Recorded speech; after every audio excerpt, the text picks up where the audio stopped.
पूर्णमिदं पूर्णात् पूर्णमुदच्यते पूर्णस्य पूर्णमादाय पूर्णमेवावशिष्यते। राष्ट्रीय शैक्षिक अनुसंधान और प्रशिक्षण परिषद के केंद्रीय शैक्षिक प्रौद्योगिकी संस्थान द्वारा प्रस्तुत है कार्यक्रम प्राणाचार्य चरक।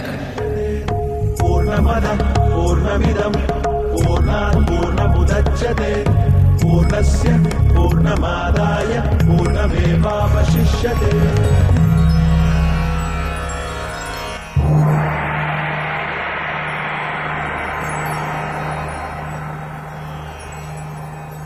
प्राचीन भारतीय चिकित्सा आयुर्वेद के 2 वर्ग हैं, शल्य चिकित्सा एवं काया चिकित्सा। भारत में अनेक महान आयुर्वेदाचार्य हुए हैं, जिनमें चरक का नाम सबसे ऊपर लिया जाता है। इनके जीवन परिचय के विषय में इतिहास लगभग मौन है। इनके परिचय के बारे में आज जो भी सूत्र मिलते हैं, वे इनके अनुयायियों द्वारा लिखे गए वर्णन पर ही आधारित हैं। उसी के आधार पर विद्वानों का मत है कि महर्षि चरक का जन्म कश्मीर में हुआ था।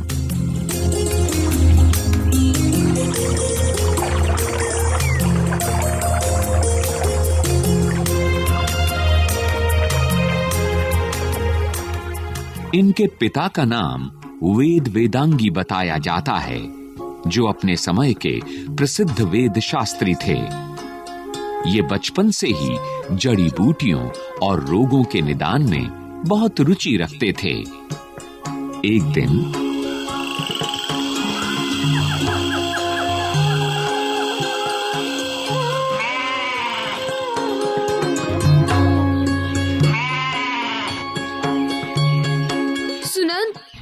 देखो तो इस बकरी को, कब से में किए जा रही है। चुपचाप घास क्यों नहीं खाती? अरे चरक, तुझे इसकी में से क्या परेशानी है? तू तो बस इन फूलों पत्तियों को सूंघता और चखता रहे। मुझे तो कुछ समझ में नहीं आता कि तू आखिर करता क्या रहता है। अरे वो तेरी आयु के और भी तो बालक हैं, उनके साथ खेलता कूदता क्यों नहीं?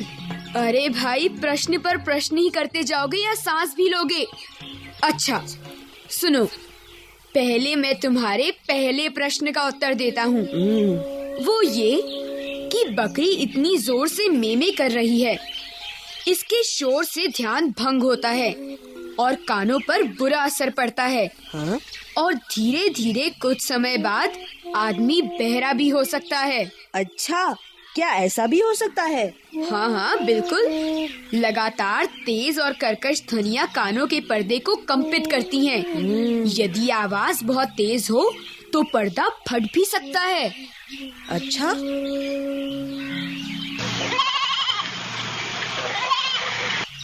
अरे अब क्या हुआ? क्यों इतनी जोर से चिल्ला रही है?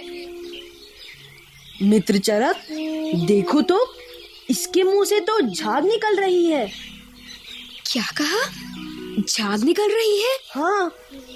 अरे वास्तव में तुम ठीक ही कह रहे हो। आओ देखते हैं कि इसे क्या हुआ है।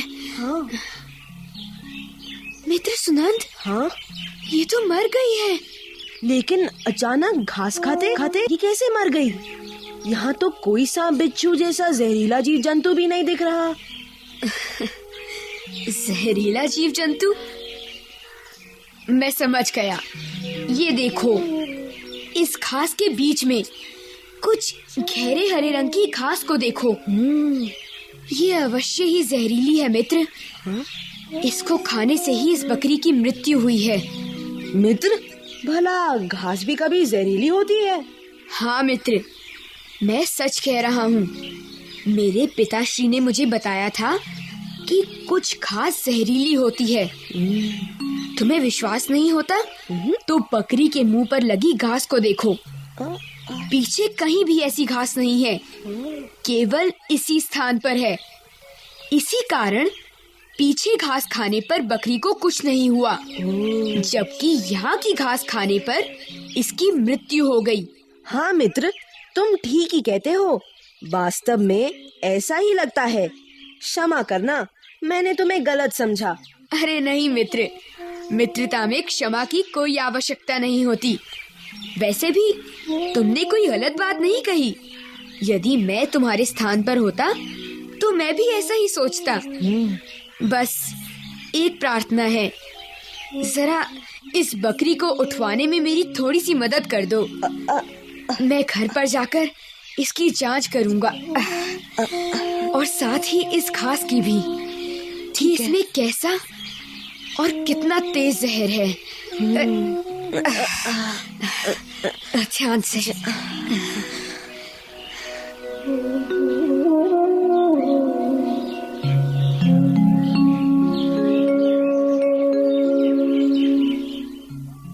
पिता की शिक्षा और स्वयं जानने सीखने की इच्छा के कारण ही चरक का ज्ञान बढ़ता गया।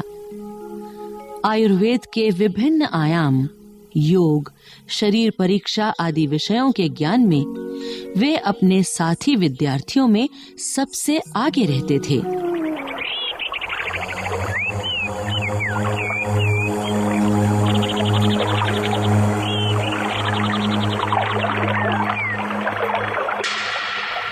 शिष्यों, आज आपके सामने फिर से एक मृत शरीर लाया गया है। इस व्यक्ति की मृत्यु अभी कुछ ही देर पहले हुई है। मैं तुम सबको मनुष्य के शरीर के सभी अंगों के विषय में अच्छी तरह सिखा चुका हूं। अब तुम सब एक एक करके इसकी परीक्षा करोगे और मुझे बताओगे कि इसकी मृत्यु कैसे हुई है। जी गुरुदेव। जी गुरुदेव। चलो एक एक करके परीक्षा करो। जी जी गुरुजी।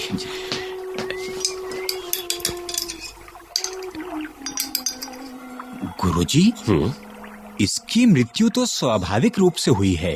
गलत। इसीलिए कहता हूं कि जब समझाता हूं तो ध्यान दिया करो। जी। जाओ अपने स्थान पर जाकर बैठो। जी जी। गुरुजी, शायद इसकी सांस की नली फट गई है और इसीलिए ये दम घुटने से मर गया है। हाँ, तुम कुछ थोड़ा सा ठीक कह रहे हो। जी। इसकी मृत्यु सांस घुटने से हुई प्रतीत होती है, किंतु तुमने जो कारण बताया वो ठीक नहीं है। चरक। जी गुरुदेव। जरा तुम जांच करके बताओ तो कि इसकी मृत्यु का कारण क्या है। जो आज्ञा गुरुदेव। अब इसकी ठीक से जांच करता हूं।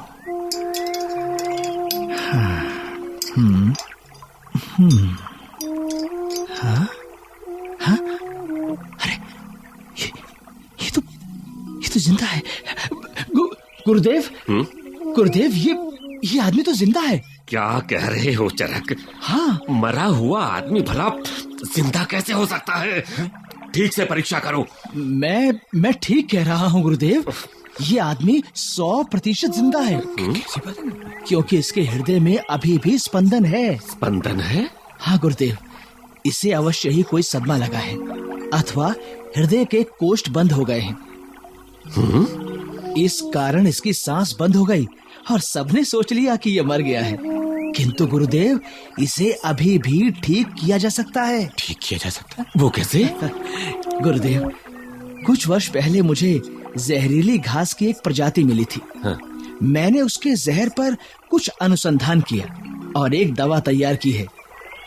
अच्छा। उसके प्रयोग से रक्त संचार तेज होता है गुरुदेव, जिससे हृदय के बंद कोष्ठ भी खुल जाते हैं। क्या कह रहे हो? तुमने जहर से दवा बनाई है? जी गुरुदेव, किंतु अभी तक मैं उसका प्रयोग नहीं कर सका हूँ गुरुदेव। तो चरक, ऐसी बात है तो मैं तुम्हें उस दवा का प्रयोग करने की अनुमति देता हूँ। अच्छा। तुम इस आदमी पर अपनी दवा का प्रयोग कर सकते हो। वैसे भी हमारे लिए तो ये मर ही गया है। हो सकता है तुम्हारी दवा के प्रयोग से कुछ लाभ ही हो जाए। आपका बहुत बहुत धन्यवाद गुरुदेव। ऐसे ही किसी अवसर के लिए मैंने ये दवा अपने पास रखी थी।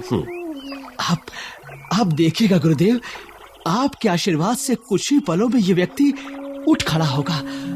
हाँ गुरुदेव।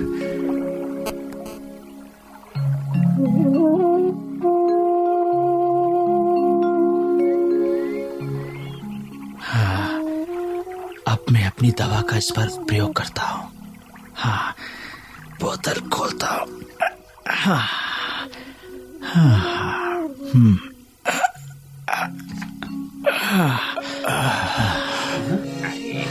कैसी चरक को नहीं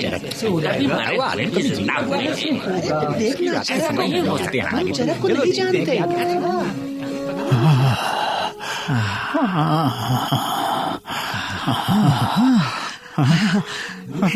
ये होश में आ रहा है। ये ठीक हो जाएगा। हाँ, ये अवश्य ठीक हो जाएगा। घबराए मत। अरे ये तो उठ गया। नहीं भाई, जीवित हो गया। चरक ने अद्भुत कार्य किया है। अद्भुत। गुरुदेव। शिष्यों, शांत हो जाओ, शांत हो जाओ। आज हम सब ने वो देखा जिसे हम केवल कहानियों में सुनते आए थे। चरक, तुम तो विलक्षण हो। आज तुमने चमत्कार कर दिखाया है। एक मरे हुए आदमी को जिंदा कर देना चमत्कार ही तो है। इसमें मेरा कोई चमत्कार नहीं है। ये आदमी तो मरा ही नहीं था। क्या कह रहे हो? इसलिए इसे जिंदा करने का तो प्रश्न ही नहीं उठता। चरक, तुम ठीक कहते हो, किंतु सच तो ये है कि हम सब ने इसे मरा हुआ मान लिया था। यदि तुमने इसे अपनी खोजी हुई दवा नहीं दी होती तो ये जीवित नहीं हो पाता।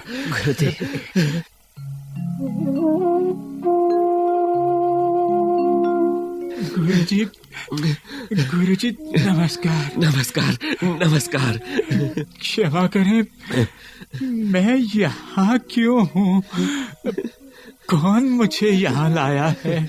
पहले ये बताओ कि तुम्हें हुआ क्या था? मैं तो अपने घर पर था। अचानक मुझे अपनी छाती में पीड़ा का अनुभव हुआ और मैं वहीं बैठ गया। अच्छा। फिर मुझे होश नहीं रहा और अब होश आया तो मैं यहाँ पर हूँ। तुम्हें इस तरह गिरा देखकर तुम्हारे परिवार वालों ने तुम्हें मरा हुआ मान लिया था। मैं परीक्षा करने के लिए तुम्हें यहाँ ले आया था। तो आपने मुझे ठीक किया है। नहीं, दूसरे लोगों की तरह ही मैंने भी तुम्हें मरा हुआ ही मान लिया था। ये तो भला हो चरक का, जिसके कारण तुम जिंदा बच सके। इसी की दवा के कारण तुम्हें नया जीवन मिला है। धन्यवाद। पुत्र चरक। गुरुदेव।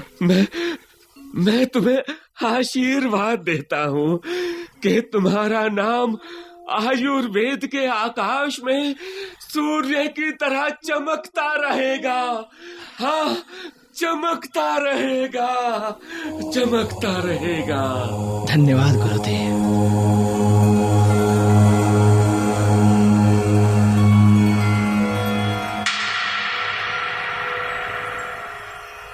और वास्तव में गुरुजी का आशीर्वाद फलीभूत हुआ। बालक चरक बड़ा होकर संपूर्ण भारत में आयुर्वेद का महान आचार्य कहलाया और महर्षि चरक के नाम से प्रसिद्ध हुआ। चरक एक स्थान से दूसरे स्थान पर घूम कर लोगों के रोगों का इलाज करते थे। ऐसा भी माना जाता है कि उनका मूल नाम चरक नहीं था, बल्कि जगह जगह भ्रमण करके आयुर्वेद का प्रचार करने के कारण ही उनका नाम चरक पड़ गया, क्योंकि चर का अर्थ होता है चलना। इनकी प्रसिद्धि इतनी बढ़ी कि उत्तर भारत के प्रसिद्ध शासक कनिष्क ने इन्हें अपने दरबार में राजवैद्य का स्थान प्रदान किया।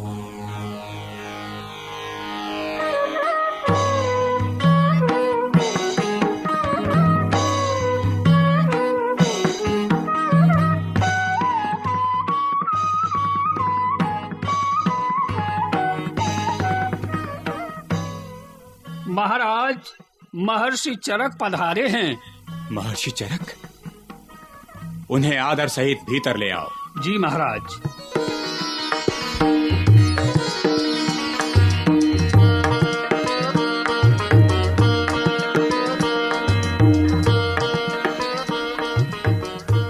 आइए महर्षि चरक, कनिष्क का प्रणाम स्वीकार। प्रणाम महाराज कनिष्क। कहिए, मुझे कैसे याद किया? महर्षि, आपका नाम तो संपूर्ण भारतवर्ष के आकाश में चमक रहा है। हमने भी आपकी कीर्ति के बारे में सुना है। आप आयुर्वेद के भगवान माने जाते हैं। महाराज, यदि मुझे भी कुछ ज्ञान प्रदान कर सकें तो आपका आभार मानूंगा। कहिए महाराज, आप क्या जानना चाहते हैं? महर्षि, पहले तो अपनी पुस्तक चरक संहिता के विषय में बताएं। जी महाराज, अवश्य। चरक संहिता में 8 खंड हैं। 8 खंड? जी। पहला खंड सूत्र स्थान। अच्छा। दूसरा खंड निदान स्थान। तीसरा खंड विमान स्थान। बहुत अच्छा। चौथा खंड शरीर स्थान। उत्तम। पांचवा खंड इंद्रिय स्थान। छठा खंड चिकित्सा स्थान। सातवां खंड कल्प स्थान। अच्छा। और 8वां खंड सिद्धि स्थान। उत्तम। महाराज, मैंने इनमें औषधि विज्ञान, आहार, पथ्य, प्रमुख रोग व उनके निदान, शारीरिक रचना तथा कुछ विशेष रोगों के उपचार की जानकारी दी है। महर्षि, थोड़ा आयुर्वेद के विषय में भी बताइए। अवश्य महाराज, अवश्य। आयुर्वेद की संपूर्ण संरचना का आधार है हमारे शरीर में उपस्थित 3 दोष। पहला पित्त, दूसरा वायु और तीसरा कफ। अच्छा। शरीर के स्वस्थ रहने के लिए इनमें संतुलन आवश्यक है। इनके बीच असंतुलन से ही शरीर को रोग घेर लेते हैं और असंतुलन का कारण है कुपथ्य। लेकिन कुपथ्य से कैसे बचा जाए? महाराज, ये तो बड़ा ही आसान है। रोगी मनुष्य अपने जीवन से प्रत्येक को शिक्षा देता है कि कुपथ्य मत करो, अन्यथा मेरी ही तरह तुम्हें भी रोग घेर लेंगे और तुम्हें भी मेरी तरह ही कष्ट भोगना पड़ेगा। जो समझदार लोग होते हैं वो उसकी शिक्षा ग्रहण करके सुखी रहते हैं, जबकि मूर्ख लोग उसकी बात पर ध्यान नहीं देते और रोगी होकर स्वयं भी कष्ट पाते हैं।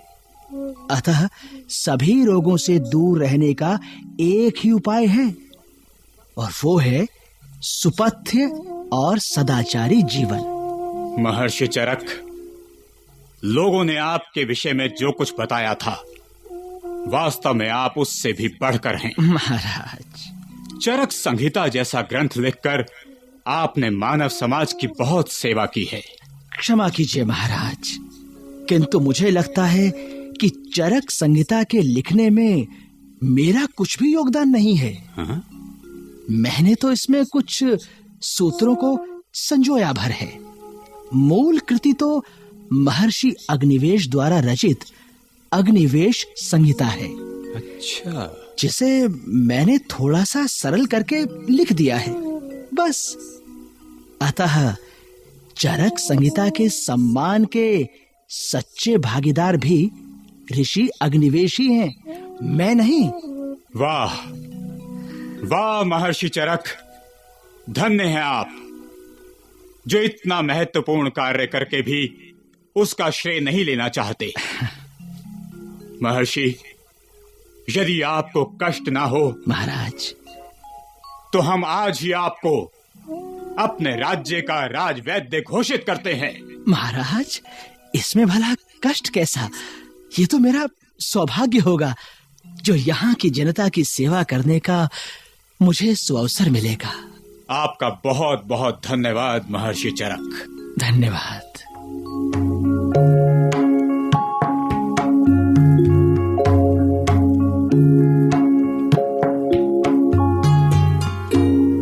तो ऐसे उदार थे महर्षि चरक। उनकी इसी विनयशीलता का परिणाम है कि आज उनका नाम और ग्रंथ चरक संहिता को संपूर्ण भारतवर्ष में आदर की दृष्टि से देखा जाता है। ग्रीस के महान चिकित्सा शास्त्री हिपोक्रेटस ने भी चरक के वायु, पित्त और कफ के त्रिदोषवाद का समर्थन किया था। अब तो विदेशों में भी आयुर्वेद का महत्व समझा जाने लगा है।